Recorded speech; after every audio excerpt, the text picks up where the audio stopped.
Hello and welcome to electricpetrolhead, and behind me I've got my BMW i3 which I've just had serviced by BMW Milton Keynes, and they did a fantastic job. What I thought I'd do for this video is just talk a little bit about BMW's service plan and whether there's something you should go for when you buy the car new. So I kind of got a bit taken along in the sales process, and I bought the service plan without really thinking too much about it. And there's a couple of problems with just assuming that a service plan is going to be your best bet. So the idea of a service plan is that you buy, say, 3 years of servicing when you buy the car, and then that's just added onto your finance payment and you don't really notice it. Sometimes dealerships might chuck in that service plan for free and you feel like you're getting a really good deal. So on that basis, it could be really good.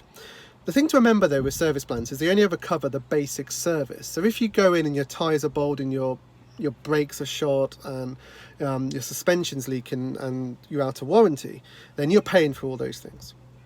However, with electric cars, as you will hopefully know from watching my channel or just being aware of electric cars, the actual costs of running them are so small. And when I had my 2 years or 11-ish thousand mile service on this i3, my brakes were barely worn.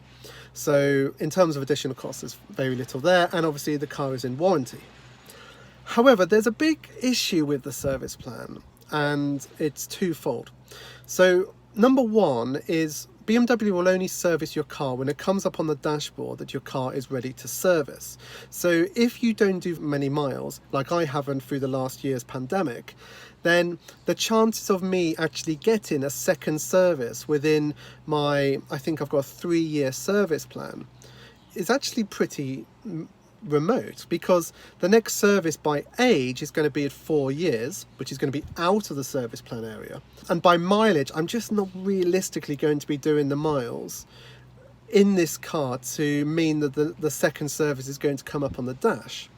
So you need to think about it. If the i3 is a second car just for little trips around town, and you've got, say, I don't know, a Tesla or e-Niro or something bigger, and that's doing your big miles, then you might find that going with a service plan on your i3 is going to be a waste of money. So there's that. One other little point. On the dashboard, it came up with service due. It also came up with the warning to say that there was a recall on the 3-pin charger. I'd never used it, but it was replaced at the service. Milton Keynes are fantastic on that respect. The other thing it came up with is brake fluid change required. When this came up on the dash, I assumed that would be included in the service. So when I took the car in, Phoebe, who was looking after me at BMW Milton Keynes, let me know that it was £69 for the brake fluid change. And I was a bit like, okay, but personally, I always do everything. I'm a salesman's dream in this respect. I always just say yes to all the optional things because I think that just keeps the cars going well. What happened is she said it's going to be £69, so I said fine, yep, okay, do it, and along the same time. I then questioned this with my salesman and said, because it came up on the dash, I think that should be included. And he came back and said the same thing the service had said, in that no, they don't include this, it's optional, blah, blah, blah. And I was like, well, it comes up on the dash as a requirement, surely that should be included. And they said no, there's a newer version of the service plan, it's more expensive, that includes it, mine doesn't. But then when I collected the car, I was greeted again by Phoebe, and she said actually yes, it was included and no charge today, so my invoice was £0. So this is just a little bit of a heads up really. If you've either got the service plan or considering it, just double check what it actually covers and make sure that what you are covered for gets done and you don't get charged.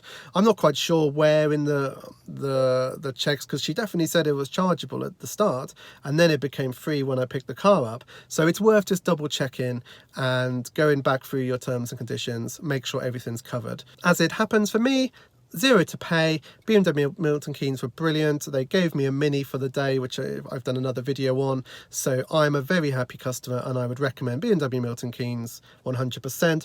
All I would do is just double check what these various things cover and have a think about how many services you're actually going to get within the time period for the service plan.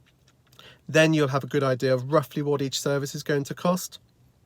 And then you'll be able to work out if it's a good value option for you.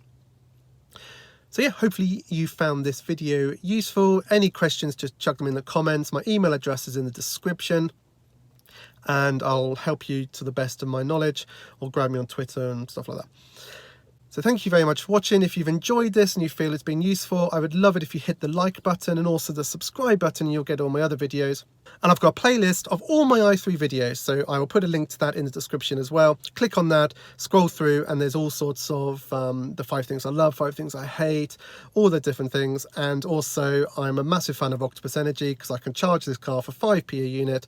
It costs literally pennies to run, and I love it. It's brilliant. Such a great little car. Until Tesla come out with a similar size, tiny little city car, I don't think we'll be selling this anytime soon, hopefully. So yeah, thanks for watching. See you on another video. Bye.